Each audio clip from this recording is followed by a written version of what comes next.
आज हम राष्ट्रीय आय नेशनल इनकम से संबंधित विभिन्न धारणाओं को समझने का प्रयास करेंगे। Various concepts of national income.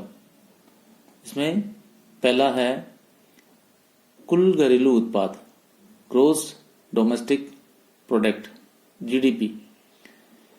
किसी देश की आंतरिक सीमाओं के भीतर एक वर्ष की अवधि में उत्पादित सभी अंतिम वस्तुओं एवं सेवाओं के मौद्रिक मूल्य को कुल घरेलू उत्पाद कहा जाता है।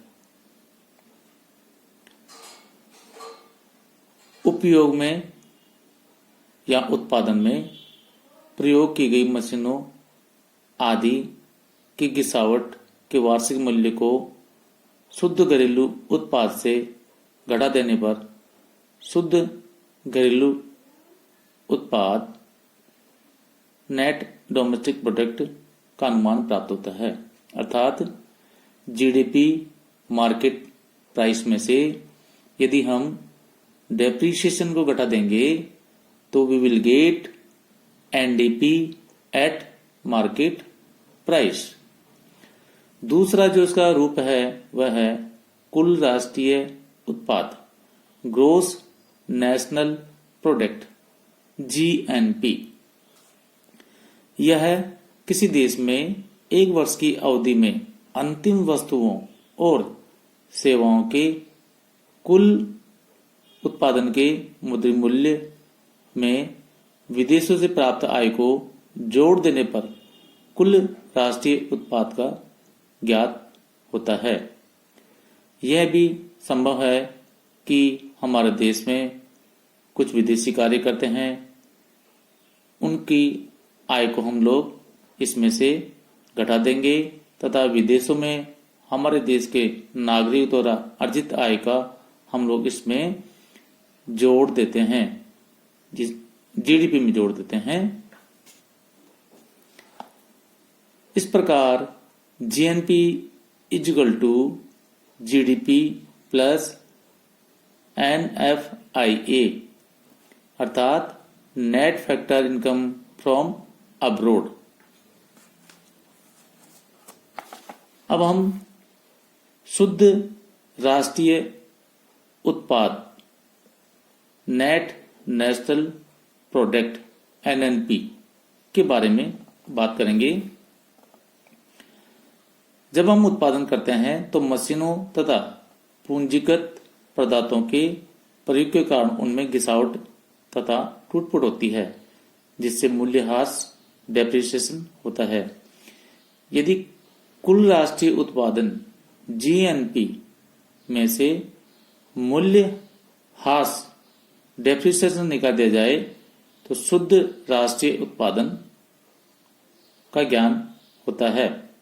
अतः किसी देश में एक वर्ष की अवधि में उत्पादित सभी अंतिम वस्तुओं तथा सेवाओं के बाजार मूल्यों के योग से वार्षिक मूल्यह्रास डेप्रिसिएशन घटा देने पर शुद्ध राष्ट्रीय उत्पादन एनएनपी को ज्ञात किया जा सकता है।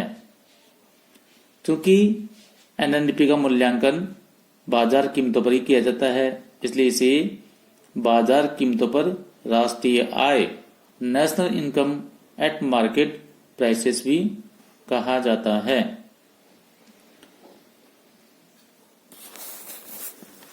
शुद्ध राष्ट्रीय आय अथवा बाजार कीमतों पर राष्ट्रीय आय का सूत्र है जीएनपी माइनस डेप्रिसिएशन।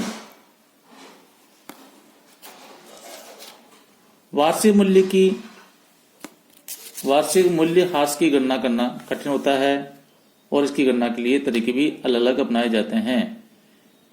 इसलिए जीएनपी की तुलना में एनएनपी की माप कम सही होती है, परंतु कठिनाई के बावजूद एनएनपी की धारणा जीएनपी की धारणा से अधिक उत्तम है, क्योंकि एनएनपी से वस्तुओं व सेवाओं के उस प्रभाव का पता चलता है जिससे देश की उत्पादन क्षमता को बनाए रखने का आयोजन कर लिया जाता है।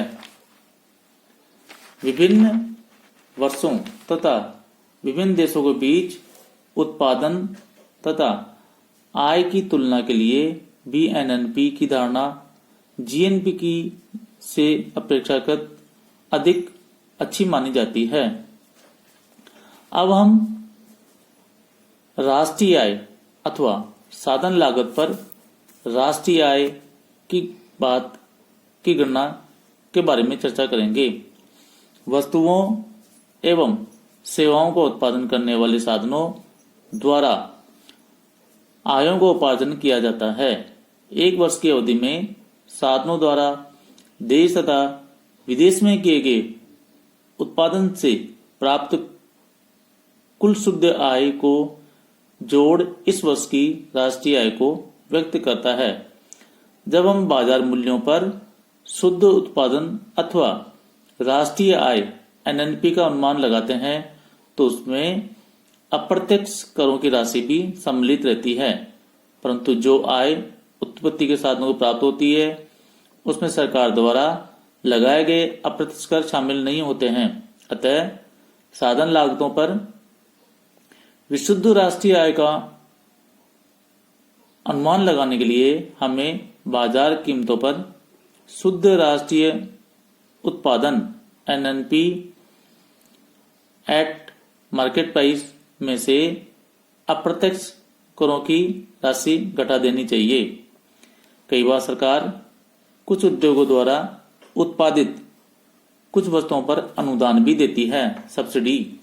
इस अनुदान के कारण बाजार में उस वस्तु को कम कीमत पर बेचा जाता है, जबकि साधनों को प्राप्त होने वाली आय अथवा साधनों की लागत में कोई कमी नहीं होती है।